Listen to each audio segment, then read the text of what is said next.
அவருக்கு வழியை ஆயத்தப்படுத்தணும். ஆமென் சொல்லுங்க. அல்லேலூயா.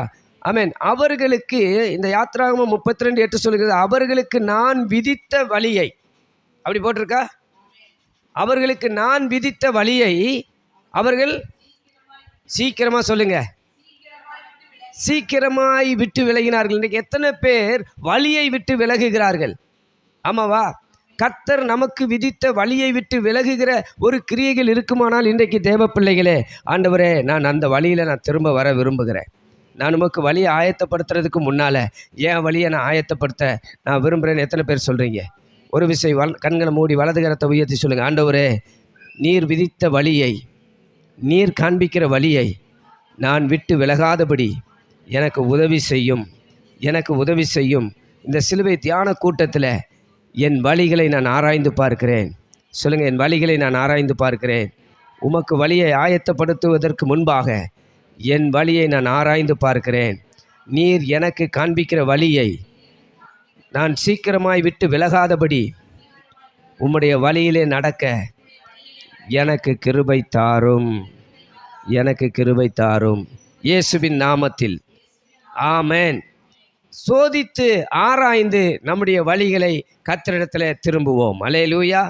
ரெண்டாவது, என்னாகமம் 22:32 என்னாகமம் 22:32 வழியை ஆயத்தப்படுத்துங்கள், வழியை ஆயத்தப்படுத்துங்கள், சீர்படுத்துங்கள் நம்முடைய வழி. முதலாவது கீழ்ப்படியாமையின் வழி. ரெண்டாவது, இந்த வசனத்தை வாசிக்கிறோம், கர்த்தருடைய தூதனானவர் அவனை நோக்கி, நீ இதனோட 3 தரம் அடித்ததென்ன? உன் வழி எனக்கு மாறுபாடாய் இருக்கிறதினால். வாசிங்க எல்லாரும். நான் உனக்கு எதிராக புறப்பட்டு வந்தேன். வழிகளை ஆராய்ந்து பாருங்கள். கீழ்ப்படியாத வழியில் போயிட்டுருக்கிறோம். ரெண்டாவது, இன்றைக்கு தேவ ஜனங்கள், தேவ பிள்ளைகள் என்று சொல்லுகிறவர்கள் மாறுபாடான வழியில் போகிறாங்க. எந்த வழியில் போகிறாங்க? அப்போ நம்ம கர்த்தருக்கு எப்படி வழியை ஆயத்தப்படுத்த முடியும்? அப்போ இன்றைக்கு மாறுபாடான வழிகள் இருக்குமானால், இன்றைக்கு நான் அதை சரிப்படுத்த ஆண்டவர் என்னோட பேசுகிறார். அல்லேலூயா. ரெண்டாவது வழி, ஆமென், கர்த்தருடைய தூதனானவரே வந்து சொல்கிறாரு, நீ ஏன் உன் கழுதை அடிக்கிற? உன் வழி எனக்கு மாறுபாடாக இருக்கிறது. உன் வழி எனக்கு.